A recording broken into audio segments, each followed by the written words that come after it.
Imagine creating a sample experiment aimed at showcasing the artistic direction with area design for weapons and characters inspired by classic cartoons. But the surprise was that the Polish studios didn't expect this short showcase to create all that buzz, which completely changed the team's direction, especially after Steamboat Willie entered the public domain at the beginning of 2024 following the expiration of Walt Disney Company's rights to it, which gave developers the freedom to use the classic artistic style and its characters without worrying about legal restrictions.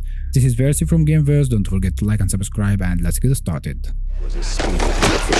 The story begins with Jack Pepper, a retired police officer who decides to become private investigator to fight the corruption that was the reason behind his retirement. The event starts when he takes on the case of the mysterious disappearance of a famous magician Steve Bandle. At first it seems like a simple missing case, but it quickly turns into something much bigger, expanding into four corruption networks involving both the police and dangerous gangs in operation like murder and kidnapping. What stands out in storytelling is its simplicity. The cutscenes have a classic cartoon style with a distinctive visual direction that, despite being cartoonish, actually increase the sense of mystery and tension. The narrative style is engaging, mixing seriousness with light humor without breaking the overall investigation atmosphere. Now let's move on to the gameplay, which is the most enjoyable part of the game.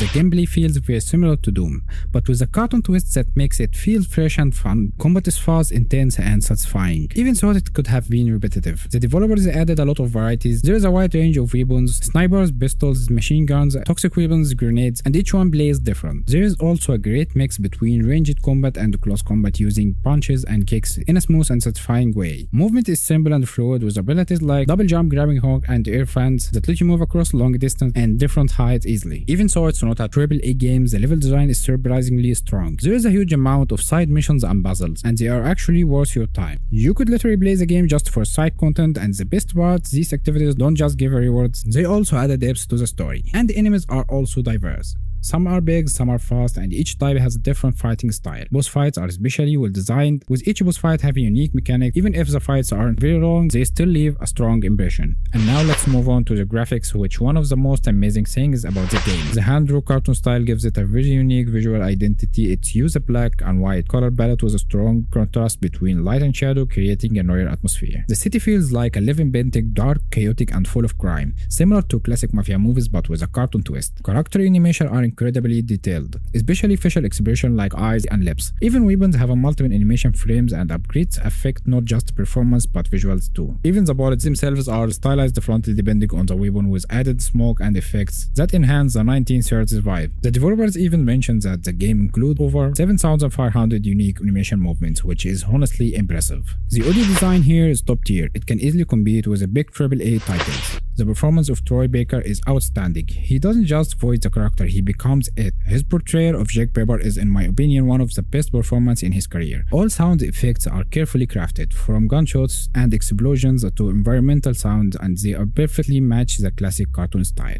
And last thing is performance. Technically, the game runs very well on PCs, supporting modern technologies like DLSS 4, and performance is smooth overall. On PlayStation 5, the game offers performance up to 120 FPS at 600p, and the quality mode at 4K with 60 FPS. Even during intense combat or boss fights, the game stays stable with no noticeable issue. Controls are responsive and everything feels smooth and polished. In the end, my final rating for the game is around 9 out of 10. Honestly, the game doesn't really have any major negatives. The only thing I would have liked to see is a bit more difficulty, but other than that, it was a really enjoyable experience. And that was our review today. If you enjoyed the video, don't forget to like and subscribe and leave your thoughts in a comment. And peace.